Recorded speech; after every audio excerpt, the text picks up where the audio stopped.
Começa agora o programa Dr. Play. Na edição de hoje eu converso com o gastroenterologista Dr. Fernando Jorge. Ele conta que as doenças gastrointestinais estão sempre relacionadas aos maus hábitos. Então, para prevenir o problema, uma rotina saudável para manter e fazer o bem-estar de todo o corpo é preciso.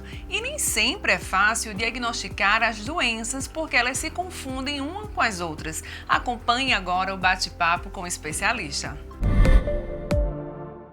Isso também tem muito a ver com o aumento, inclusive também, né, por outro lado, dessas doenças do trato gastro, né? Então, o refluxo, síndrome do intestino irritável, porque essas doenças têm se tornado cada vez mais comum, doutor, na vida das pessoas. E as doenças gastrointestinais, de uma maneira geral, Luísa, o que aqui a gente nota, boa parte delas tem como fator de risco os hábitos de vida.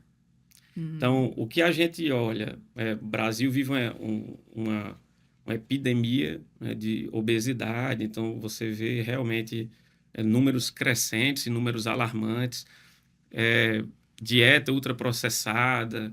Então, todos esses hábitos relacionados, eles aumentam o risco da maior parte das doenças gastrointestinais. É muito difícil você não ter alguma dessas doenças que você citou, como outras também, doenças autoimunes, como eu falei, doença de Crohn, retocolite ulcerativa, né? Doença de Crohn ninguém falava, né? E até teve um famoso outro dia na internet, colocaram também na televisão, sempre que alguém, né, que tem mais midiático, Que acaba acaba tendo. tendo. Lógico que a gente não deseja para ninguém, mas ao mesmo tempo é um Serve de canal, alerta, né? serve um canal de alerta. Então, até por conta desse aumento que Uhum.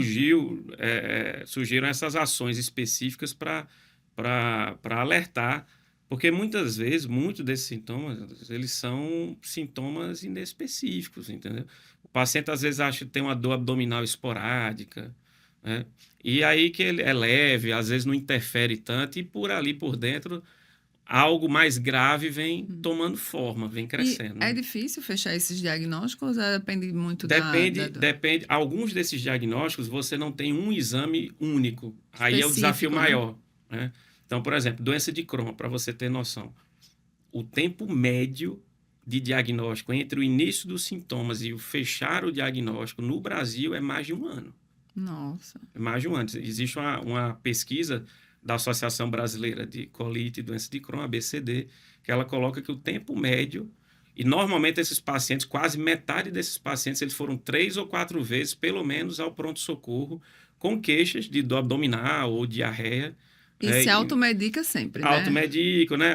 E até tem outra questão própria, até de conscientização pelos colegas, não necessariamente gastroenterologistas, mas às vezes pessoas que trabalham na urgência, emergência, né, em programas de saúde da família, enfim, que às vezes veem aquele sintoma como outras causas. Então, por Uma exemplo, virose. uma virose, uma gastroenterite, né? Então, a virose, ou então é parasitose, né? Então é verme, É né? verme, as Então famosas acaba vermes. isso. Aí acaba muitas vezes num contexto mais agudo, levando a um atraso no diagnóstico. Então, essas ações de conscientização, elas são importantes para trazerem luz a isso, porque quanto mais precoce o meio diagnóstico, maior a chance de um tratamento efetivo.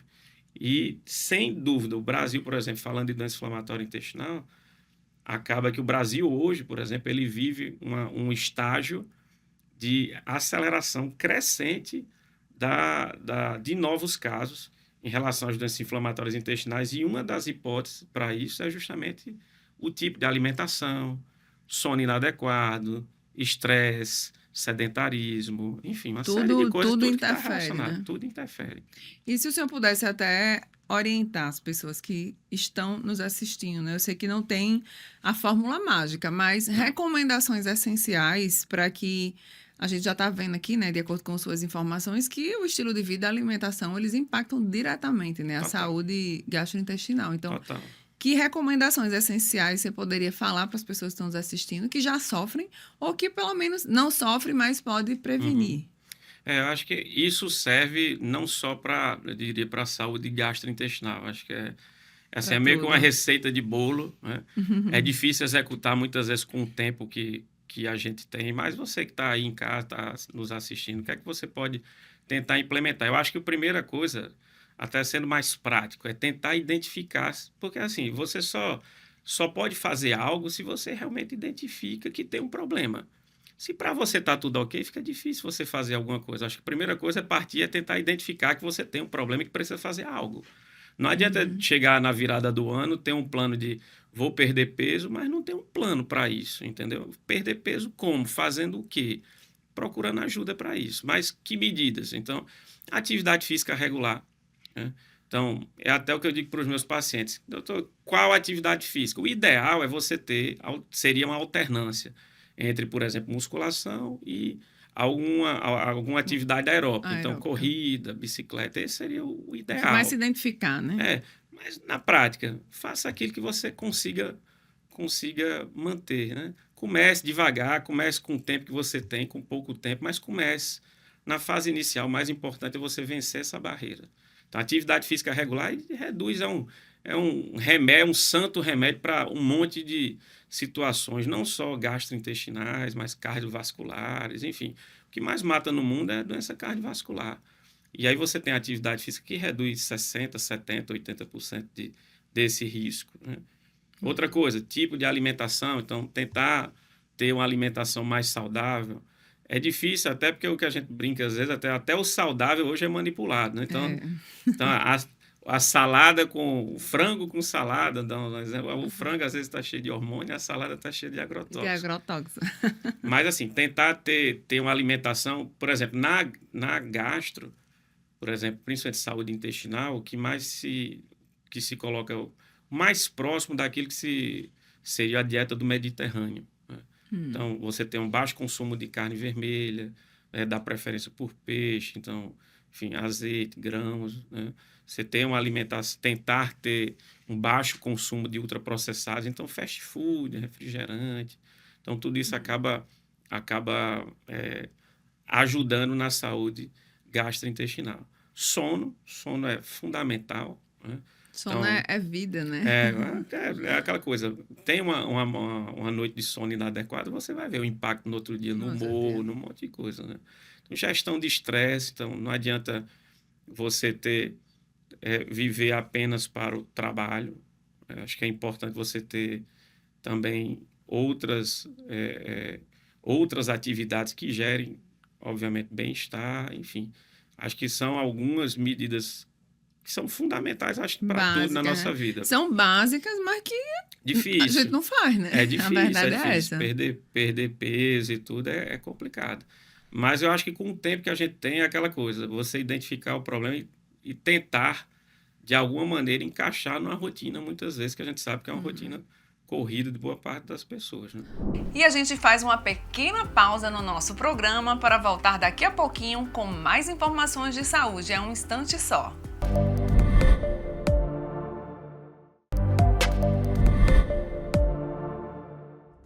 E já estamos de volta e o médico Fernando Jorge continua falando das doenças gastrointestinais e o quanto a pandemia impactou no aumento dessas patologias. Ele explica que o exame de colonoscopia pode ser fundamental no rastreio das enfermidades. Veja.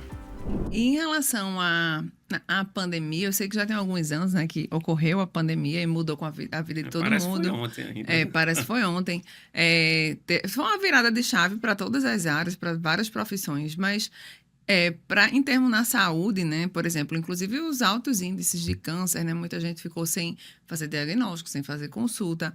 Na área de gastro, como é que vocês sentiram na prática, né, o pós-pandemia, se essa pandemia realmente ela impactou diretamente o dia a dia, os hábitos dessas pessoas, né, que hoje têm problema gastro e pode ter sido adquirido nessa fase aí da pandemia? Acho que até o próprio Covid, a gente sabe que algumas infecções virais, elas podem ser gatilhos para o desenvolvimento de doenças gastrointestinais. E o Covid foi uma delas, né? Então, algumas infecções virais, por exemplo, são gatilhos para o desenvolvimento de síndrome de intestino irritável.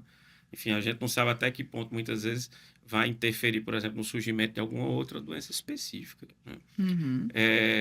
Mas o que a gente tinha visto vamos dizer assim, no pós-pandemia imediato, acho que a saúde mental que acabou impactando demais. E a gente tem as doenças tidas como funcionais, então a dispepsia funcional, que é a famosa gastrite nervosa, que na verdade é de hipersensibilidade do estômago.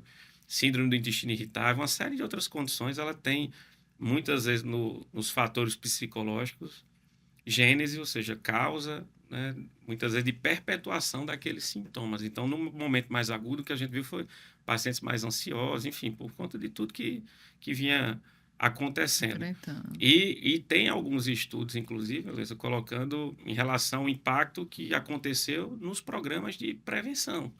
Nos programas de rastreio de câncer, por exemplo, câncer de intestino, que a gente tem recomendação hoje de você fazer justamente essa prevenção a partir dos 45 anos de idade. Eu já ia até falar, né, sobre a questão da endoscopia e da colonoscopia, porque a colonoscopia ainda é muito, tem muita resistência da população em fazer esse exame, né? E muito preconceito também. Então, total. Eu acho que o que eu digo para os meus pacientes, olha, você está em casa, então, eu vou fazer um check-up, aí você vai no cardiologista, ele pede os exames, está tudo bem com o coração, o homem vai no urologista, fazer a prevenção do câncer de próstata, né? As mulheres, os tumores ginecológicos, enfim, câncer de mama, né? Mas o segundo tumor mais comum, tirando os de pele, né? Então, o segundo tumor mais frequente no Brasil hoje é o câncer de intestino.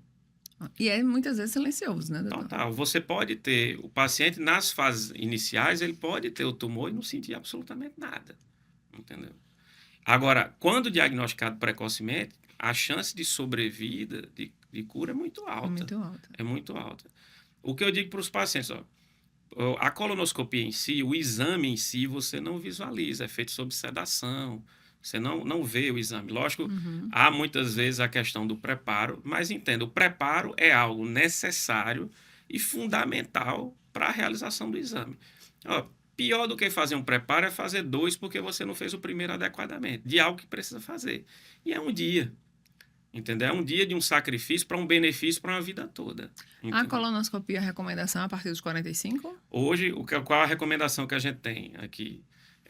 Colonoscopia a partir dos 45 anos de idade, homem e mulher, independente se... Às vezes o paciente pergunta até assim, doutor, mas meu intestino funciona bem, eu preciso fazer a colonoscopia? O intestino é um reloginho. Não, reloginho. Precisa, porque a prevenção, ela parte do pressuposto seguinte: eu posso ter aquilo num paciente sem sintomas e algo que é muito comum. Então, a colonoscopia, ela permite, então, o aparelho de colonoscopia é um aparelho de fibra óptica, ali que ele permite a visualização de todo o intestino grosso. E, além de permitir a visualização, o médico endoscopista, ele vai e retiram as lesões antes de virarem o câncer, que são os pólipos.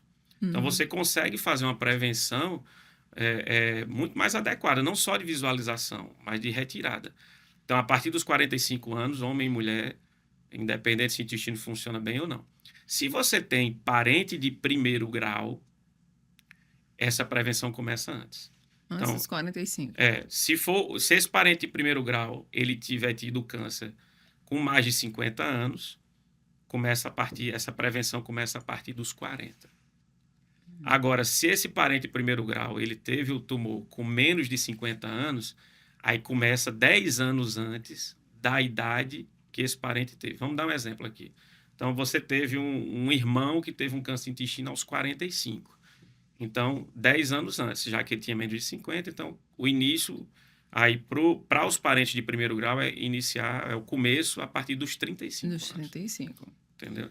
E aí a gente também vê muito na mídia essa questão do câncer de estômago, do câncer de intestino, e que estão entre os mais preocupantes, né? Inclusive, muitos artistas também, né, que acabam virando a pauta das entrevistas, são essas situações, mas também, como até a gente já tinha falado aqui em outro momento, serve de alerta, né? Essas pessoas estarem apresentando o problema delas, né, a doença, mas também alertando, chamando a atenção para os exames preventivos que devem, inclusive, integrar os exames gástricos também, né? Isso é fundamental. Acho que o papel hoje de quem tem maior visibilidade, quando tem aquele tipo de problema, acaba sendo fundamental. Então, a gente vê isso na prática do dia a dia refletir.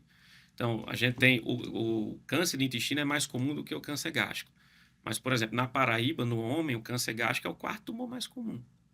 É o quarto tumor mais comum.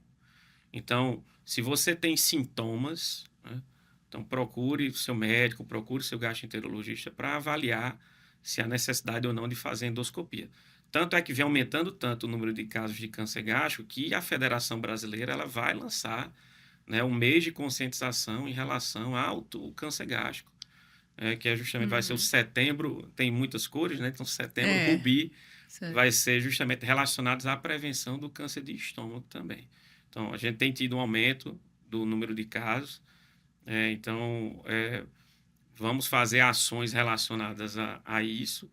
E aí é aquela coisa, paciente que tem muitas vezes, você que tem sintomas, né, na região do estômago, às vezes até um desconforto, toma lá o seu Prazol, melhora, mas o sintoma por si só, a gravidade do sintoma, ela não guarda relação com a gravidade da doença. Eu posso ter muita dor, muito sintoma, queixa, enfim, e ser algo, do ponto de vista de prognóstico, bom, enquanto que o paciente ele pode não ter tanto sintoma, ele não valoriza tanto, mas ele teria indicação de fazer endoscopia, seja por conta de uma história familiar, seja por conta da idade.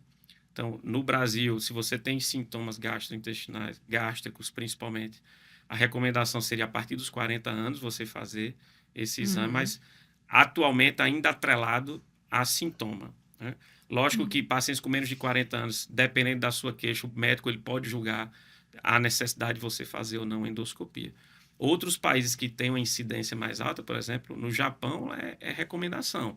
Você tem que fazer endoscopia por conta, por exemplo, da frequência muito alta, né? Então, aqui vem aumentando os casos, então ações vão ser realizadas e feitas para que a gente possa dar diagnóstico mais precoce, porque só assim a gente vai poder salvar, na verdade, mais vidas e ajudar mais os nossos pacientes. E a conversa é bem maior e você confere a entrevista por completo no canal do YouTube da Dr. Play. Até a próxima edição.